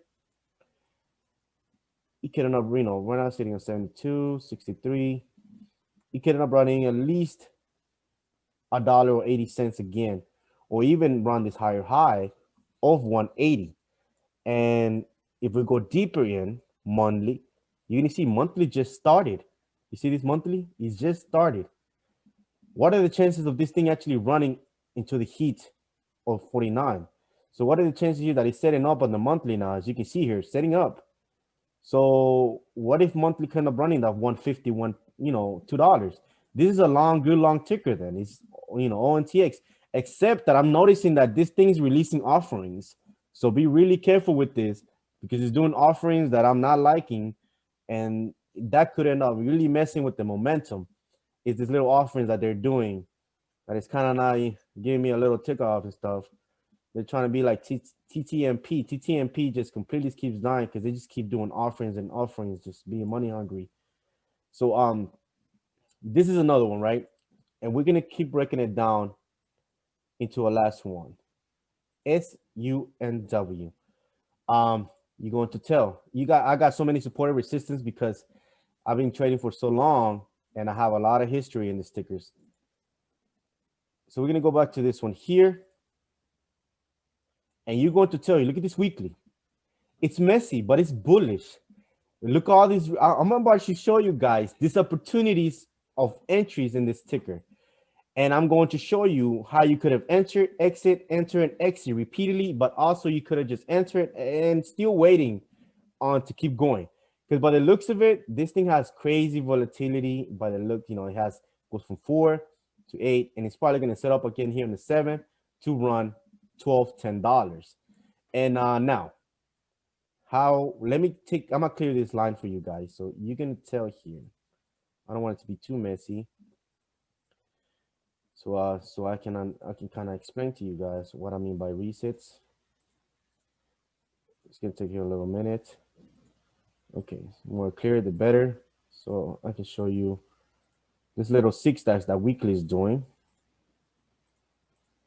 Okay, so we're gonna even take this out, right? So uptrend. We're gonna put a line right here. This K coming into D. We're gonna put this one right here as well. K coming into D. As you can see, K goes up, stretches up. It does price popping. So entry. Weekly is bullish. Let's go to monthly. This monthly, Jesus Christ. Okay, yeah, this is real strong. Yeah, this is pretty strong. Look at this. This thing really wants to run at least $10, $11. This is another long-term ticker that you don't need to fight and just let it run profit at any entry that you have right now to run $10, because this monthly is quite strong. Yeah, that thing is just not playing. Okay, so monthly is bullish, weekly is bullish. Let's go to daily. Let's look at daily. Daily, it's messy, but it's bullish. So now let's break it down. What I mean by weekly here, you see this weekly K coming into D, K coming into D. If I'm trying to attack this bullish ticker and go on long-term investment, because this is why if you're day trading what's happening that day. If you go on long-term, then you go on long-term what's happening throughout every single day, and expect the pops. Eventually you're going to know when it does this pops, because out of nowhere it just pops. But if it doesn't do nothing, or just sideways, or just consolidate a little here and there, you're going to be confident that as long as it's holding the K on D, you're going to hold that ticker. So now K coming into D, like I was saying, I'm gonna break it down here how you would have entered longer term. You got daily on reset, you got another daily reset right here, and this one comes all the way down fully here, because like I say, sometimes your trends are going to move a little off when you move time frames, because like you see, you're going to tell that K is still here into D. So daily, there goes 1 and there goes 2. That is you attacking the potential of weekly. Now let's go to 4 hours. You're going to notice that 4 hours is going to, the weekly is going to give you so many resets here. You got 1, you got 2 where I just pointed at based on the daily reset. You got another one here. You have another one here. And even before that, you got so many. You got another one, smooth one here. And it just keeps going. So many, like 1, 2, 3, blah, blah, blah. You just keep going in all these resets based on the weekly potential. Now, like I said, you're going, longer terms on the weekly. If you go into even lower time frames, you're going to notice that it hits almost the same reset that's happening on 4 hours, 2 hours, and so on and so on. So let's go back to monthly. All these zigzags, look, 1, K coming into D, and then it goes up, and then K coming into D, and then it goes up. That's the same way that a lower time frame should be moving. I'm gonna show you guys. This is K going up, and this is K coming into D. K coming into D, going up, and then K coming into D, going up in a weekly, monthly, or even daily time frames. Now, if you want to attack a daily time frame, we're going to take out these lines. Let's go to daily. Daily's bullish here now, right? You're attacking the daily uptrend now, but you're confident enough that this daily should keep pushing because weekly is bullish. Monthly is bullish as well. And so you'll be attacking the daily in an uptrend. Now we're going to break it down. You're going to notice that K goes into D, comes back down. K goes into D, comes back down. And let's put it right. This is one right there. Yep. There goes another one. And we're going to put this one here, right there, which is K coming into D. And then let's go down into lower time frames. You see what I mean? Look, K coming into D, going up, K coming into D, going up, and then K, same thing in this area here. This area here, K coming into D, Because if I change this line into a wine line and you go to daily, you're going to tell that this wine line is still K coming into D, and that is, 1 hours. Even if this one didn't, give you a nice little reset, you can still go back into a lower time frames. And if I go, you're going to notice here that this area here, this is one dip, this is two dips, and the 1 hour resetting is just giving you so many dip potentials in the lower time frames.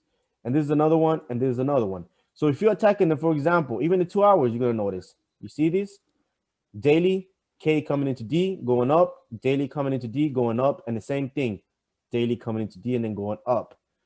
Hey, Jose. Yes, go ahead.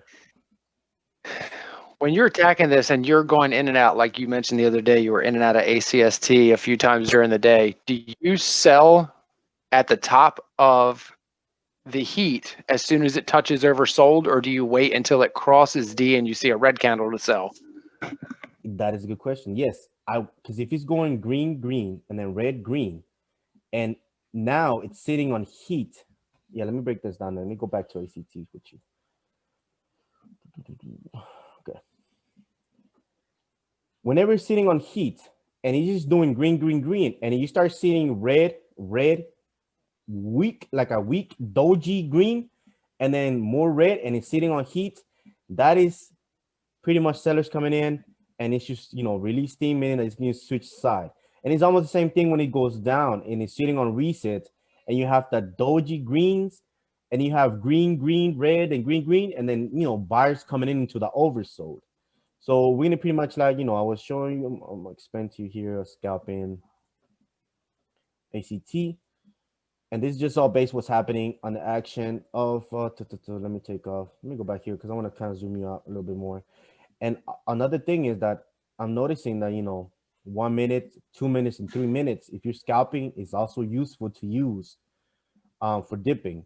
It's not just 1 minute. Sometimes, I'm saying 1 minute because that's the quickest way to dip a potential.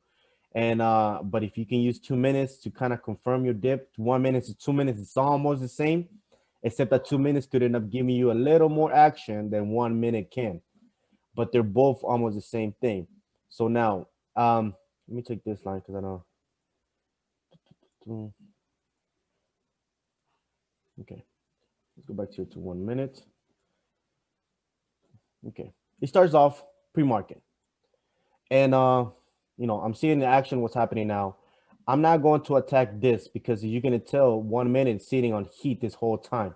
This is not, scalping the 1 minute resets or scalping that. You want to make sure that this is your exit. So you're going to wait until the next 1 minute reset.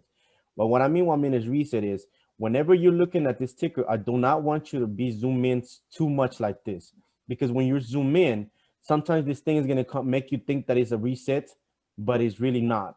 So you want to zoom out fully so you can see that complete resets. Like, you need to see the floor, because sometimes, for example, this is what I mean. This is a floor, and then if it goes up, and then this is not a floor. But if you zoom in, like if you're looking at it like this, you're going to think that this is almost a floor, and it's not. You need to zoom in all the way back because you need to see the history of the actual floor. Same thing with this, with the 5 minutes. You don't want to be, for example, this recovery. You want to be like this and stuff, looking at it, because you're not going to have, this is looking like it's not too far off. And he's almost, okay, look, it's closed, let me dip. But overall, you look how far it is, So you want to make sure you have the full view of the resets and the heats, because even then, it can still confuse your mind. So whenever you're zooming out, I want you to zoom out fully out so you can see the full picture in the FEDSO. So we're going to scalp here this ticker pretty much how I was scalping it the previous days. I noticed that it's actually good information, Jose. You're welcome. So yeah, this thing is going up, and this is not my interest because, like I said, it's sitting on heat. And if this one's not the only one that's sitting on heat, I'm gonna put this Y line here. You're going to notice that 5 minutes is also sitting on heat. But if you look into the 15 minutes is bullish. So that's going to me, giving me the interest that I need to scalp this, and I need to scalp the uptrend bullish of 15 minutes. So if it's like, for example, this right here, this selling point here, K coming into D, let's go back to a lower time frames on the 15 minutes bullish. This is, 1 minute. So now this is one. This is another one. Ooh, give me 1 second.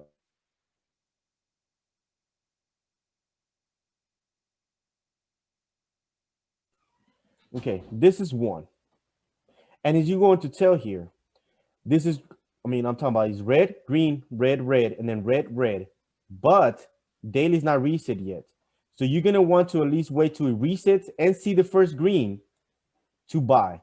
Once you have the reset and you see the first green, and then not even just the first green, you want to make sure that the candle closes green. You don't want to think that is because it's green is going to be green and is going to reverse, because that candle, if it's still being, if it's still being traded, it could end up being another red candle. So you want to make sure that the candle closes green. And if 1 minute is closing green, it's going to be under 1 minute that they just close. So the next one is going to be your potential. So what I'm saying is you following the price action that's happening now. So what I'm doing is I'm going like this, I'm following, and then whenever it's right here, and it says green, and it's, I go back into the reset and it sees the first green, I'm going to know that it's going to start uptrending. So what I want to do is I want to zoom in and I want to follow that price action up. So if it's going up like that, it's almost like a feeling like gap, like I was mentioning, it needs to print the run. So if it's going to go down and it's going to go up and down, going up and down, I got to make sure that, it sits on reset. For example, this is the 1 minute. And if I zoom in, and this thing is trading, it's going up like this, and then it goes up like this, and then it goes up like this. My idea is that I'm going to chase it, that if it's going to go uptrend and next in this 1 minute reset, because 15 minutes is uptrending, which is 15 minutes, not even just 15 minutes. You gotta, oh, my internet. Okay, let me see here. Okay, it should be. Let me see. Yep, okay, 30 minutes, here it goes. Okay, there it goes. So 30 minutes is also bullish. 1 hour is also bullish. It's messy, but remember, 1 hour is bullish here. That is the option that I'm looking and attacking in the 1 minute. So if 50, even the 5 minutes was bullish here and here, but it's, sitting on the heat. So what I'm attacking is the 15, 30 minutes bullish, but also this is whenever if I'm scalping it, right? This is if I'm scalping it, I'm attacking the 30, 15 minutes, the 1 hour to 2 hours, using the 1 minute to scalp entry and exit. Because if K goes up and down on 15 minutes and 30 minutes, that's going to be 1 minute resetting, running heat, resetting, running heat. So for example, let's go back down to 1 minute here, and we're going to zoom out. And like I said, I'm following price. I see the first green, it closed. I should know that the next one should run up high or dance around this area, and so on. I'm chasing the previous low. There goes a previous low, then a previous low, then a previous low, then a previous low, and then that's what I'm kind of chasing around. So is Webull, it gives you the feature that you can set up a trade. You can go like this and then click it and set up the trade right here. You don't even have to go back. But because I'm using my phone, remember, I'm chasing the price here, and in my phone, I'm already in the buy-in feature, and I'm looking at the screen right now, as I'm like, if I would be right now, and I'm looking at the printing, I'm like, okay, this thing is resetting, and it should start resetting. It just closed green, so I'm going to start buying into this 50-51 area, and so on and so on.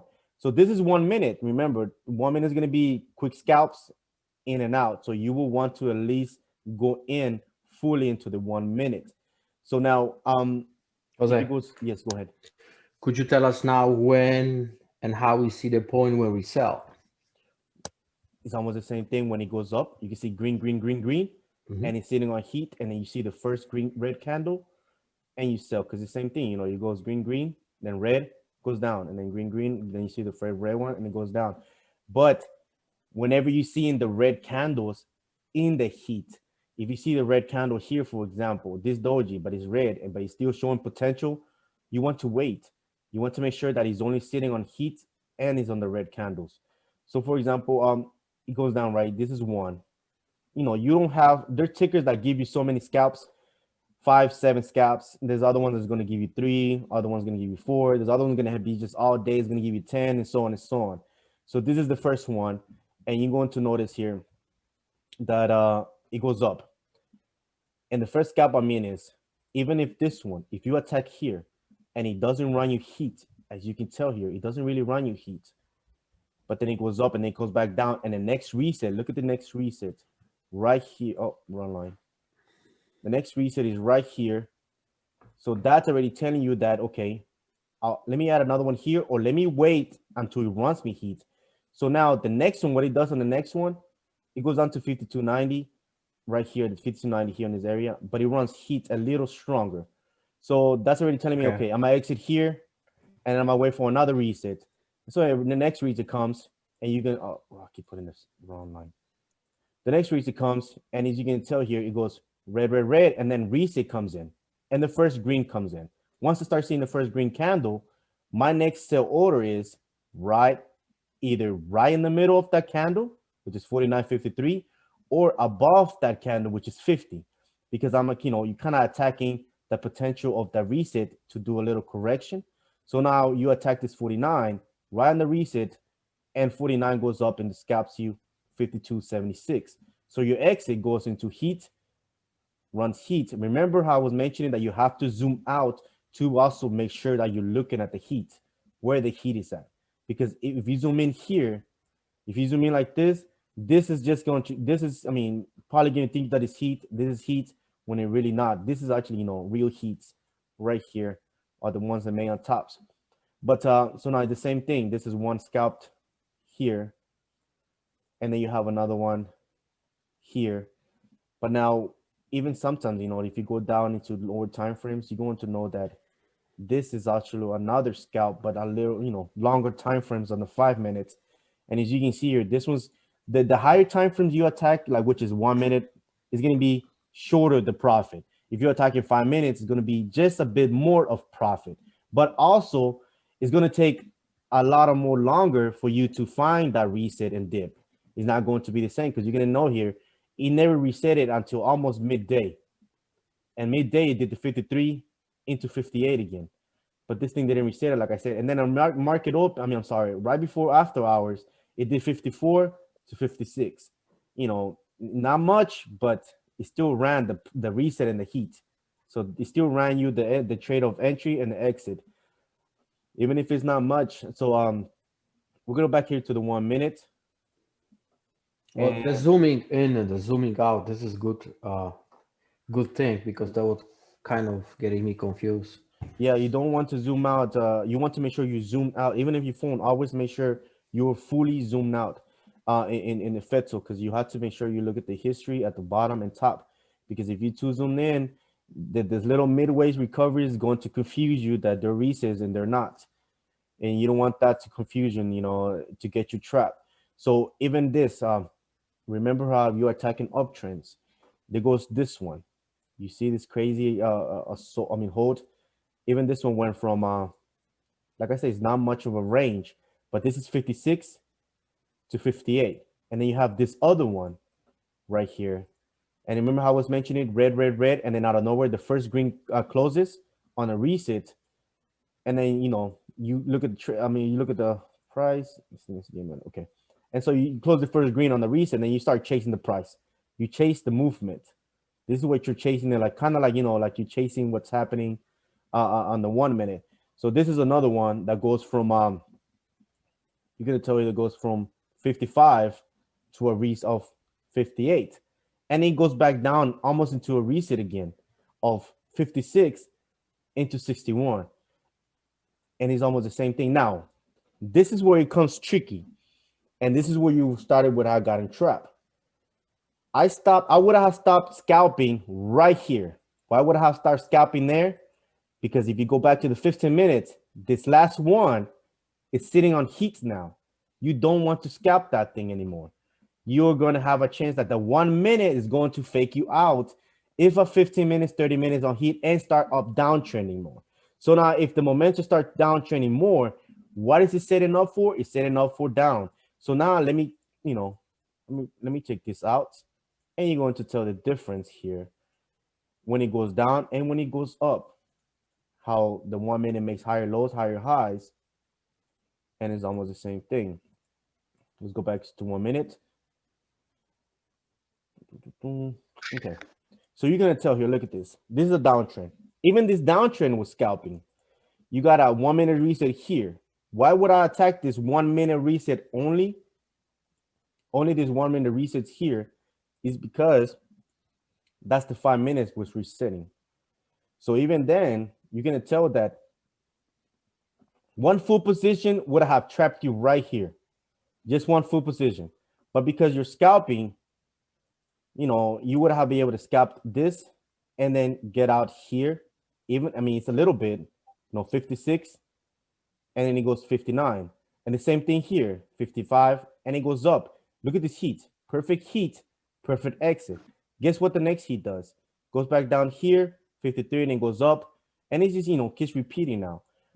Now the higher lows and higher highs switches me into more profit, because this area now, you're going to tell that this area, it's up and down. Now I'm going to get this resets into bigger profit because we have a higher time frames uptrending now. You're going to know is one scalp, heat, exit, scalped, heat, exit, because you're going to tell you that this was only like about 1 cent. But 1 cent is the perfect entry and the perfect exit. Then it comes down to again, and that one gives you a better pop. But then look at it, it's still the same thing. Reset entry and then exit. And this is just one ticker, this is ACT. You got other ones, for example, let's go back to ACT. Who was the one that was doing crazy? Yep, excellent. I know excellent took it took a hit when it did on Friday. But even on that downwards, you're going to tell that it had range to, on this 1 minute, to run you about 10 cents per 1 minute reset. So now this is one. He came into here. And if I was going to scalp this thing and then I was going to get away from this drop, I was like, okay, I'm going to buy in this 1 minute in this area. And then, like a little accumulate every 1 minute, and then another one buy, and then exit in the 1 minute heat.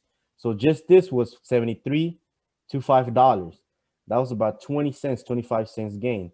Then I wait for the reset to set up again, and it goes down here. Now, let me kind of see if the 5 minutes. Yep. Okay. Yep. 1 minute here. Oh, 72 pound here. Okay, so we go to 1 minute here. You're gonna notice here, it was a quick scalp, so one, and then exit, entry, and then exit.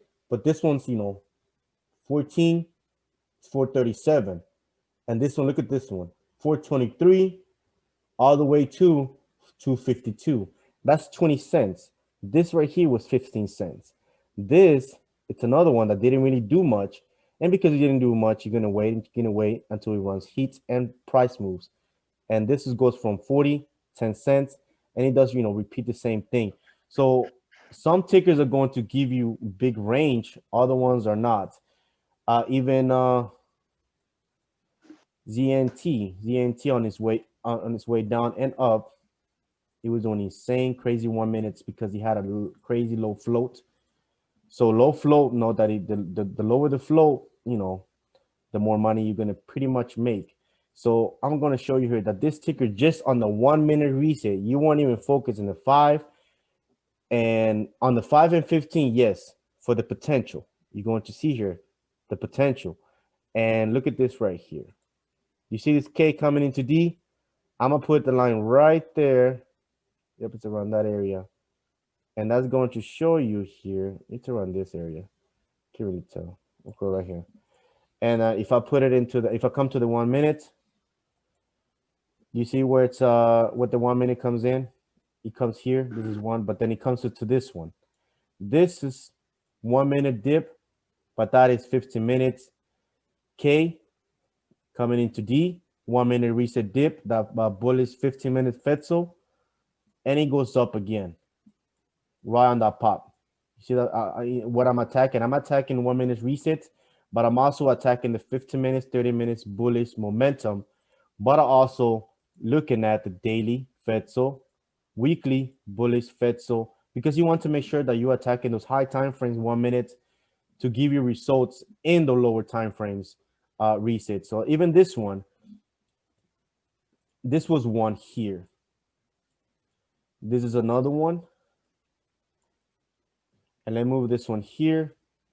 This is a third one. Why am I showing you this area? Because this is the area that 5 minutes came down and reset it. And then goes a third one. I mean, a fourth one. So this is the whole area that 5 minutes came down and reset it.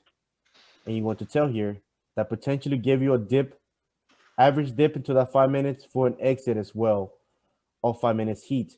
And if you go look here, you know, that was pretty much K coming into a crossing down and then going up again. Same thing for this one. You're going to see 3 minutes coming down, running heat. And then and pretty much is basing on, you know, on bigger time frames. So for now, I guess this is what I kind of wanted to show you is, you know, pretty much show you like bigger time frames potentially for bigger moves. So we're gonna go to our stocks. And you're gonna see our stocks here. This is JADX. I'm gonna show you what JADX did Friday. And why Hey, Jose. Yes, go ahead. I got to run. I'm going to go feed my kid. I just wanted to say thank you very much for doing this. And I look forward to watching the rest of the video later. For real, man. I think we'll pretty much be done too soon here. You know, we pretty much covered what I wanted to cover. So we're good. Awesome. Thanks You guys for are having awesome. me, man. Super cool. All right, man. Appreciate you. You have a nice day, brother. See you, Chris. See you. Bye, guys. Because this is the last one that I want to go. Because JADX is a good example of what it did on a crazy this area here. And JADX, whenever we first alerted this ticker, was, you know, was the potential of running this 299. No, we're still, I think we're coming from here. Yeah, we were coming from the 77 area. So this is the area that we were kind of trying to trade. And when we traded this ticker, he ran the 299, but then he came down and consolidated this whole area to run $4. And that's pretty crazy. So now let's go to weekly. I'm gonna show you. Weekly is pretty bullish here. Yeah, just strong. That's just, you know, that's just showing you I'm just gonna go long in this ticker. So now let me show you this line, right? This can be the last one. So okay, this right here, that is K coming into D, and I'm going to show you here that is 4 hours. You're going to notice here this consolidation, but also this one right here. That is the same. If I were to put these two lines, there's one line here and then line one on the other side, that is 2 resets because daily is still bullish. There goes one and then there goes another one. And if you go to weekly, I mean monthly, insane uptrend. This thing is just, yeah. And then weekly is the same thing. You're going to notice that it's zigzagging down, up and down, but it's, you know, uptrending. Same thing with the daily, messy, but it's uptrending. And then 4 hours, you know, downtrend pops. And then this area right here, I know it's not a reset, but because K was coming into D and he was sitting right there, that became a potential dip. Not because 4 hours reset, but that's because K was on D. So if K is on D, I'm like, okay, I'm going to dip this potential to have a potential bounce and reaction, you know, based on that. And then if 4 hours hasn't given you a reset, you could move into a lower time frame to catch resets. So, you know, to catch formations of you dipping, there goes one here. This one's, you know, almost, but if you go into 15 minutes, that's a reset, you know, that's a good potential for you to dip. And this throughout throughout the end of the day. You can tell that end of the day, you create an oversold to, you know, push up this huge potential. So what I'm saying is always attack daily, weekly, 4 hours if you're trying to grow your small account, but also use your lower time frames to your average, to your dips, to your exits, to your potentials, and so on and so on. But if you want, you know, don't try to, if you day trading, yeah, you can day trade what's happening here. But if you're looking for longer terms, just, you know, scroll until you see a nice little uptrend daily. And if it's K sitting on D, 4 hours resetted, then that could be a nice little dip for you for the next coming days or a long-term position. So overall, that's what I wanted to kind of go over, team. And then if Jose? anyone has any, just go ahead, brother. Can we do one more? It's a BNGO. BNGO, yes, sir. Yeah, I just want to know what to expect in the next few days. I see the uptrend on 4 hours, 2 hours, 1 hour. Well, that weekly is not playing. That is actually showing that it's gonna have a bounce. And I'm not gonna lie to you, it's been holding this area pretty strong. So it's not, it hasn't even kind of lost none of its gain for the past days. So meaning that there's buyers really holding this price. So right now, what I want to see on this monthly, I haven't clicked it yet, but what I want to see in this monthly is a strong uptrend. If it's a strong uptrend, it's going to push again at least the 6-7 area. So let's see where is that. Yeah, that's gonna be, it's an up, it's a strong uptrend, but K is already coming into D. So the potential, let's look at the 4 hours. Okay. Oh yeah, that looks nice, man. This I like. When 4 hours reset and weekly still over K, remember, sometimes you're going to have those midway recoveries in the lower time frame, but sometimes you're also going to have where K is going to come almost close to D like this. You see this? Yeah. It never really comes to D. It just comes almost, but then goes back up.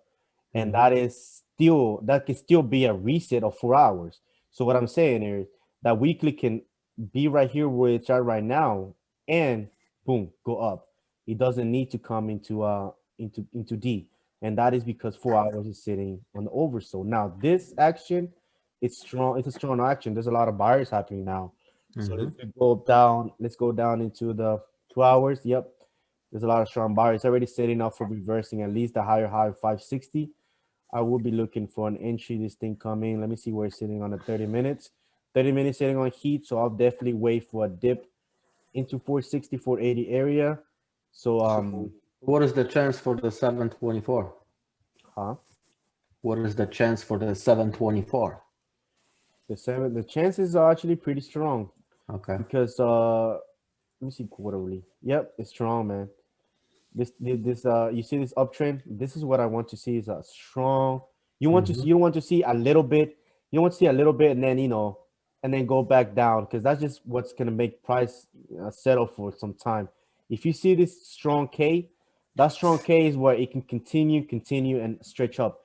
And what I like about it so far right now is that it's not has a stretch really up yet, at least the quarterly. And if you looked at the monthly did, but also it's still bullish in an uptrend, right? I mean, it's still sitting over. I mean, K is still sitting over D. Weekly still sitting K over D. And if we go to daily's kind of downtrending now, but the potential that I kind of see here is the gap fill.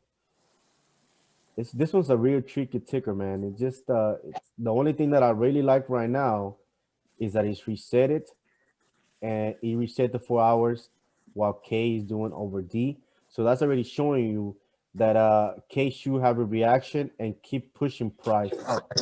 But now what I like here is these buyers. There's buyers here, man. There's a lot of buyers going on right now, even in this area of 5. In this 5, 4, 5 area, there's a lot of buyers going on. So this could end up, reversing back into the 424. And then look how strong reaction 4 hours is. Just think about it right now. It's just setting up, and it goes up like here, it goes up back down, and then it starts running heat. This could end up running, $4. So now if 4 hours, runs heat, and then then goes back down into a reset, and the price held to 560, you can bet that weekly is going to potentially then take it to $8, $9, because it's almost like cool. how you seen CVAT. You can notice here CVAT. Look, 4 hours came here. He struggled a bit. He did this little thing. He had news, but this one I don't know if he had news, but this was was a nice pop too that he had, all based on 4 hours. So we're gonna go back here to daily. Sorry, not daily, weekly. Yeah, it's pretty much messy here. But the ones I was telling you is the monthly. You see this monthly? And I think it's already bull flagging too. You see that's kind of bull flagging to $2. But based on this monthly, it's bullish. This is why I'm holding this CVAT, and then look at buyers, the strong buyers here.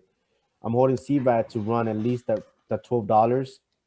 But overall, I'm waiting. I'm attacking the 4 hours reset, exiting the 4 hours heat, and then right now what I'm waiting is for another 4 hours recovery midway, or reset so I can enter again and exit. But other than that, I'm always focusing on CVAT. As you can see, I'm aligning supports, and I'm setting it up where it should be bouncing. So I got a few alerts here in the 630 area. That should be the higher low. So anything below $7, I already have an alert there since it's 742. But if he holds above, I'll actually have another alert in case he runs a higher high of 830. If he has a higher high at 830, then that's kind of catching my interest that he should at least want to run $10 or $12 for the day. At least if he randomly just pops or wants to run kind of like this, he pops out of nowhere. Okay, hey, look, he's running. Yeah, let me see what he do. And the next day he wants to run $2 more. I was playing daily on Friday on this. Yeah. Sold it at 820. But BGO, there's buyers. BGO, I mean, there's buyers. Weekly's bullish. You got a nice 4 hours reset on the weekly K on D. So it's showing that there's buyers, because if anything, BGO would have lost a lot of gain already, at least to the $3, $3.50. But it's been holding that area. It's almost a CBAT thing. It went $8, then it came back down to the $4.50, $4.35, and it consolidated there for about a few days. And out of nowhere, as you can see, it ran the $9. So that's what something that BGO can end up, setting up for. It's the nice consolidation again around the 5 to pop the higher high of $8. But if you have any question, teams, I guess this is gonna be it for tonight. We actually ran this thing for almost 2 hours. It's cool. It's gonna be a lot of information for the team. But I guess I'll be seeing you guys tomorrow I'll be posting my swings, and any questions you can just private message me. So for now, I guess glad to have you around, guys, and then you have a good day and night. Thank you, Jose. Always a pleasure to talk to you. Pleasure, man. Thanks, Jose. Appreciate it. Anytime. You have a good night, guys. I'll chat with you soon. Will do.